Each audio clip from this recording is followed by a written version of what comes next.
bersama saya Nisa Latifah. Di sini tentunya kalian sudah mengetahui apa itu belajar. Belajar tidak mengenal waktu, tidak mengenal tempat, bahkan tidak mengenal usia. Dari mulai kita lahir hingga kita sampai tua, belajar akan terus dilakukan. Dan dengan belajar kita akan menambahkan wawasan, ilmu pengetahuan, serta bisa mendewasakan. Tetapi kalian jangan sembarangan belajar. Karena di sini saya akan memberikan 5 tips atau 5 cara melakukan belajar secara efektif. Bagaimana belajar efektif itu? Simak video.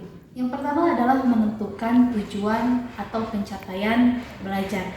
Dengan cara ini merupakan cara yang efektif karena dengan kalian menentukan tujuan, maka kalian akan mendapatkan sebuah motivasi. Dengan motivasi belajar, kalian akan mendapatkan atau akan mencapainya, sehingga ketika kamu belajar memiliki sebuah pencapaian, maka di situ akan terjadi atau ada dorongan motivasi untuk belajar yang lebih baik.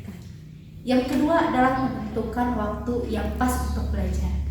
Nah, di sini coba kalian meluangkan waktu 10-20 menit untuk melakukan belajar. Walaupun sedikit, setidaknya kamu dapat memahami pembelajaran itu. Namun, ketika kalian sangat terlalu belajar untuk berjam-jam, maka tidak akan efektif juga karena otak kita perlu beristirahat. Maka dari itu, sesuatu yang dipaksakan tidak akan baik. Yang ketiga, lingkungan atau tempat belajar. Nah, kalian harus mengetahui bahwa tempat merupakan suatu yang sangat penting karena mempengaruhi kemampuan seseorang.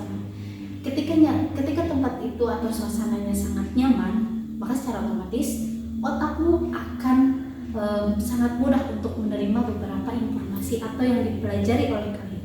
Sebaliknya, jika tempat tersebut atau lingkungan tersebut tidak nyaman, maka otak kamu secara otomatis tidak akan mudah menerima, sehingga percuma saja kan. Maka dari itu, cara yang ketiga yang sangat efektif adalah menentukan tempat atau lingkungan yang sangat nyaman untuk kalian belajar. Yang keempat adalah membuat rangkuman. Nah, untuk mencapai pembelajaran yang efektif, kamu harus merangkum pembelajaran yang telah kamu pelajari. Tulislah materi-materi yang kamu telah pelajari. Alangkah baiknya kamu juga harus menggunakan kata-katamu sendiri, karena dengan cara seperti itu secara tidak langsung atau secara tidak sadar kamu telah mengulang materi atau pembelajaran yang kamu telah pelajari.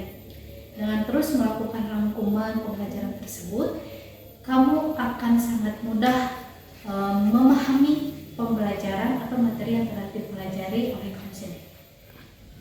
Cara belajar yang efektif yang terakhir, yang kelima adalah mengerjakan soal atau melakukan latihan soal.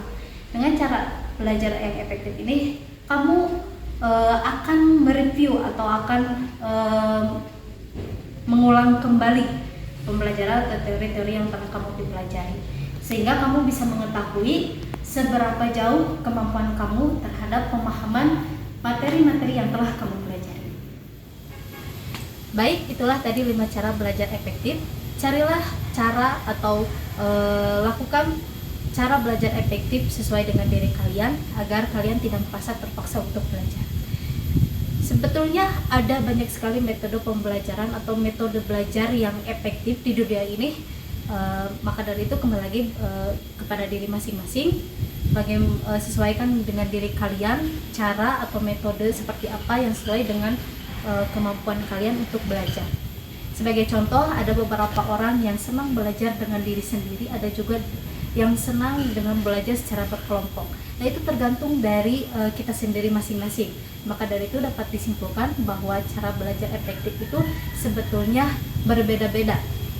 Intinya balik lagi kepada diri kalian sendiri. Yang penting adalah membuat senyaman mungkin sehingga apa yang kita pelajari dapat memudahkan atau memahami apa yang kita pelajari. Mungkin itu saja yang bisa saya sampaikan. Semoga bermanfaat untuk kalian. Jangan lupa like, comment, dan subscribe. Assalamualaikum warahmatullahi wabarakatuh.